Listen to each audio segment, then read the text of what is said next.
I've seen a trend lately a lot, and even with people that I've deployed with that have a hard time dealing with their mental problems, their mental issues that they're having, the grief and the guilt of things that they've had to do or things they're living with, and they couldn't stand it anymore.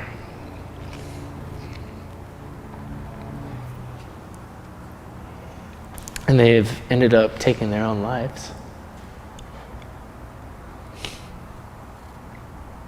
I think that's, for me, as a spouse now, that's scarier than him going to war, is this new war that I feel like Cogen and a lot of other veterans are facing, this internal struggle or mental illness or battle that I don't worry about what he saw or what he did, or anything. I worry about him taking his own life. Is that something that has ever crossed your mind? Yeah, unfortunately. What would make you want to do that? You have this feeling of guilt. You have this feeling of, can I live with some of the decisions I've made? Just that burden of the stuff you've saw, the stuff you've been through. You can't sleep. You're having horrible nightmares. You know, you sit in a dark hole. You don't do anything. You don't want to do anything. You know, I've been there. Like, I have had, like, the gun in my hand. Like, do I do this?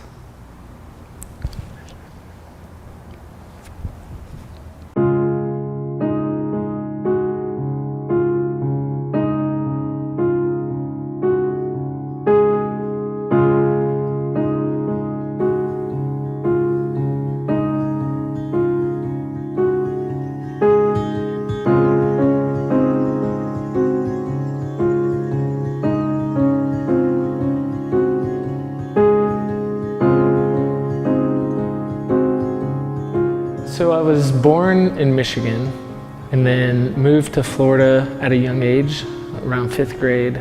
Very active, played a lot of sports, or did well in football. Straight A's? Yeah, I had straight A's. You know, I was like, Didn't smoke or drink? yeah, didn't do anything. Party? Didn't party. After high school, I went to college, 2 years, played college football at Jacksonville University.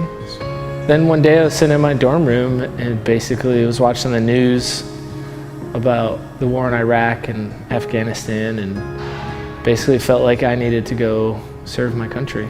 So I didn't go back to school the next year. I joined the Marine Corps. I've always had this big urge or feeling to serve, you know.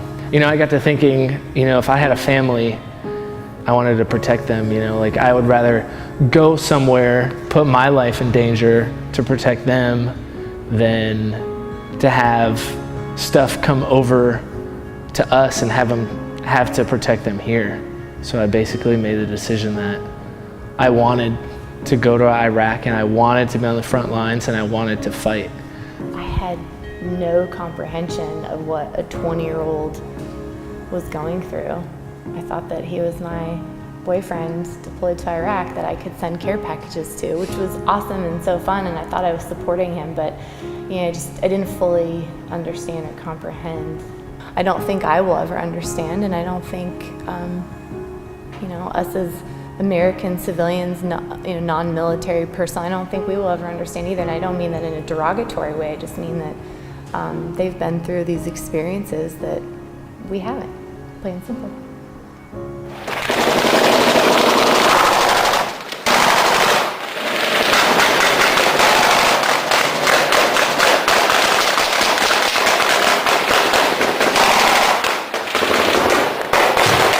The first time it happened, I just got pissed off. I'm like, why are they doing this, you know? And then you just realize it's, you know, it's you or them. It's like, do you want to live or do you want to die?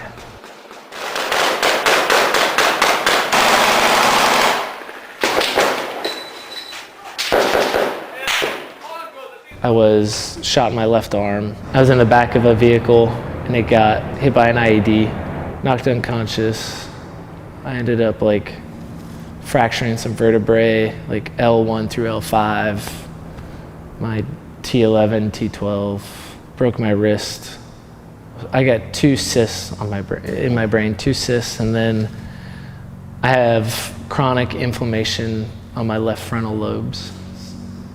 Constant headaches. Usually I can deal with them. Some days they're pretty intense. Vestibular problems. Yeah, like balance, coordination, concentration. Memory loss. Yeah, memory, short-term, long-term memory loss. Did you lose anybody anytime you were over there? Yeah, we did. No, but I mean you personally. Yeah. You know, when he passed away,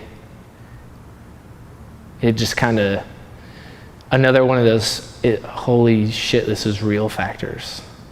You know, like he's not coming back. Who was this guy?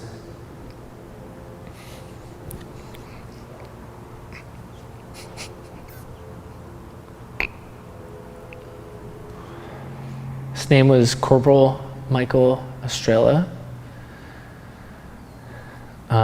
And it happened on June 14th, 2006. Was it hard to look at him? You know, sometimes. Like on a bad day, yeah. Like, it would be hard. Good thing, you know, today's not really a bad day, so, you know, I can look at him and smile and appreciate the life that he did have and his sacrifice to our country. It definitely took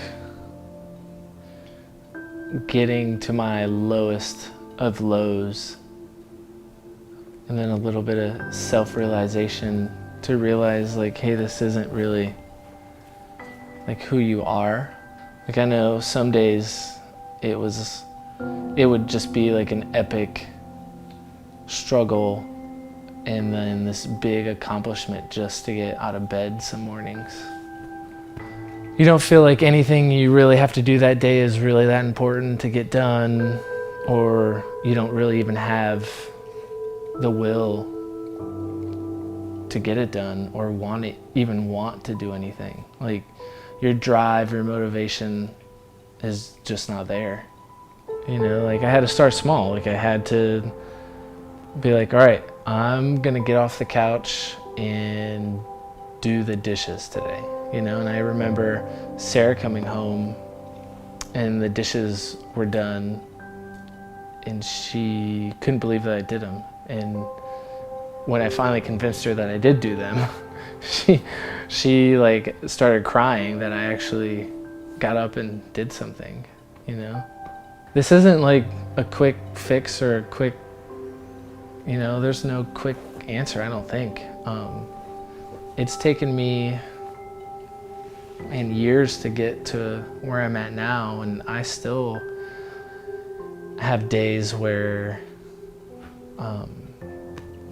I will spend a lot of time right here on the couch just watching TV. Like, I still have pretty bad days. I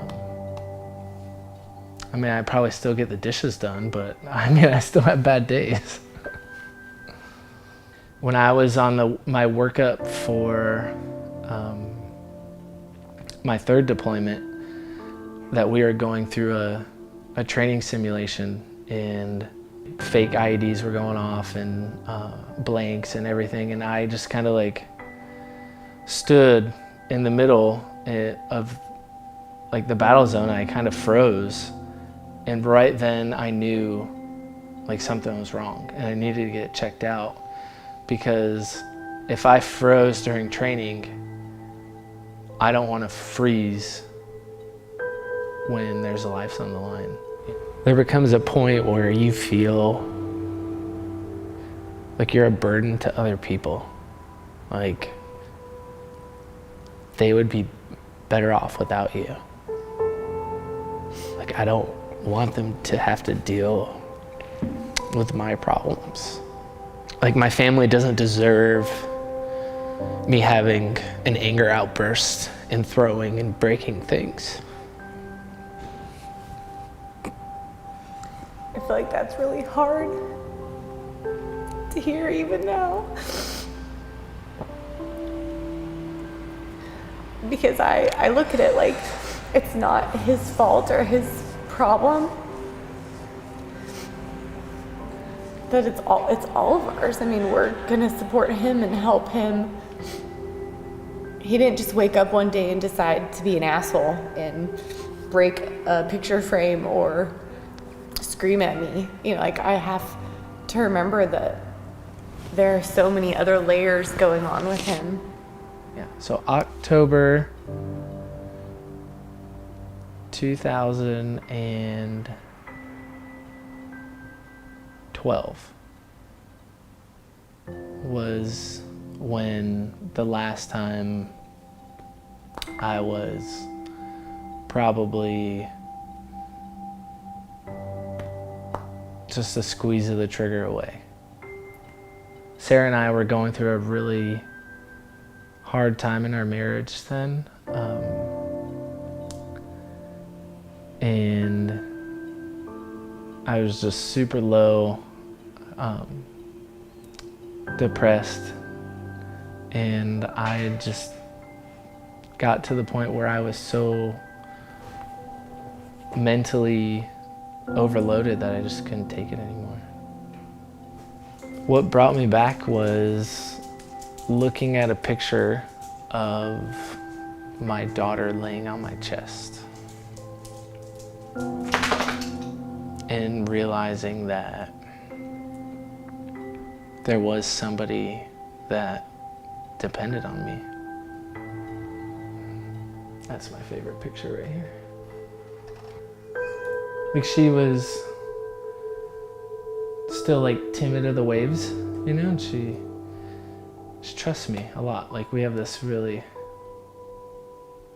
close bond, like a really strong trust.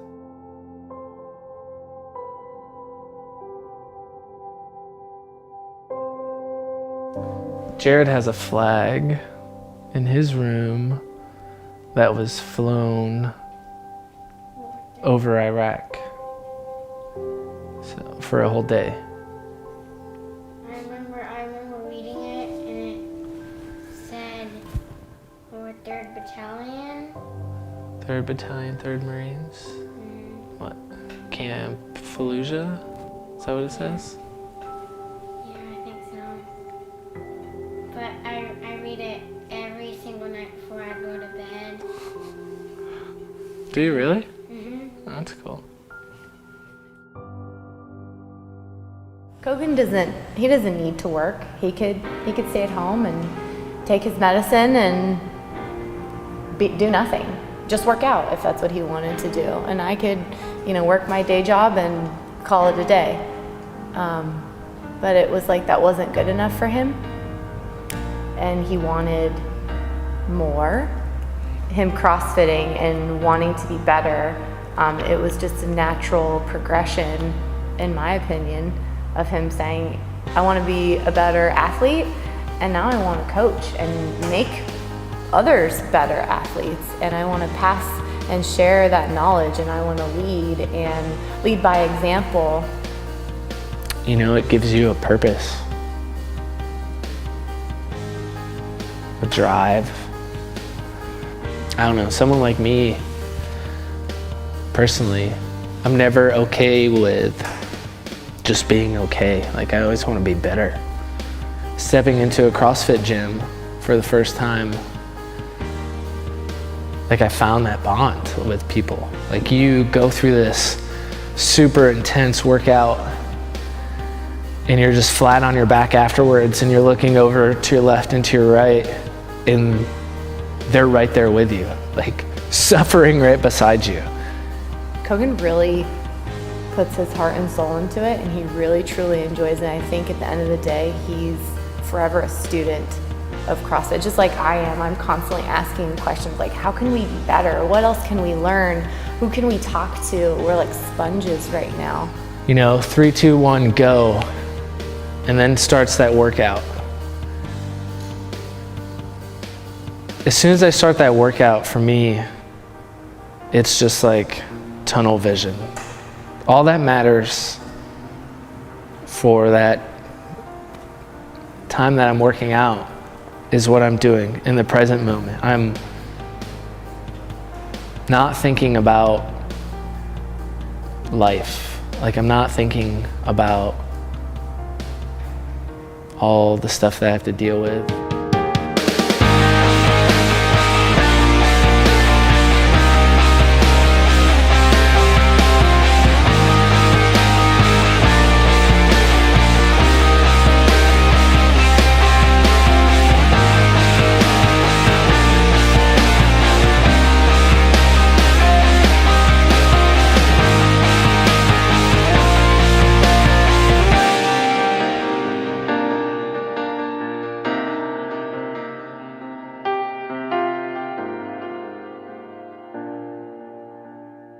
It gave me a reason to get up. Yeah. You know, it gave me a reason not to sit on the couch all day.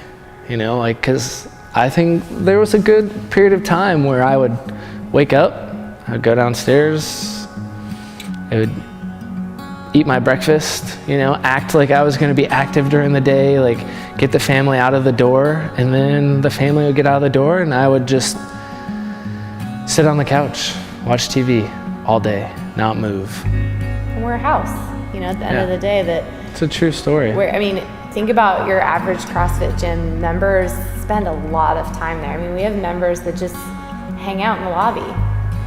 Yeah, I think there's some here now. They're just hanging out.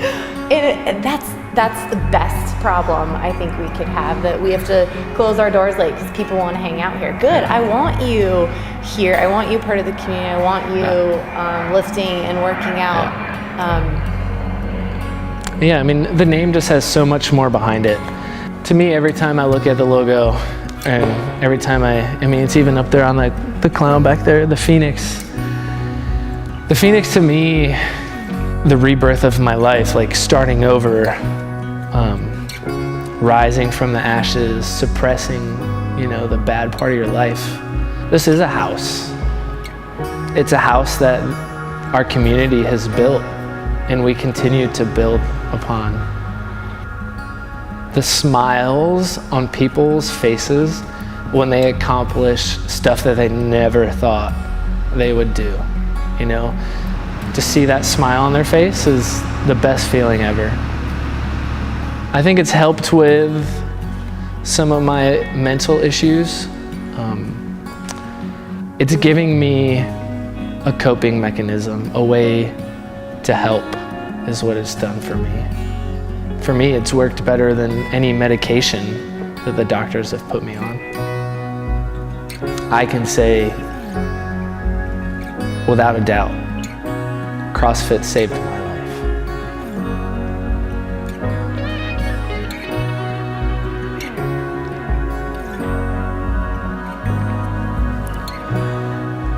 And I just think, wow, my dad survived Iraq, and I'm proud of that. And it's fun also thinking of that.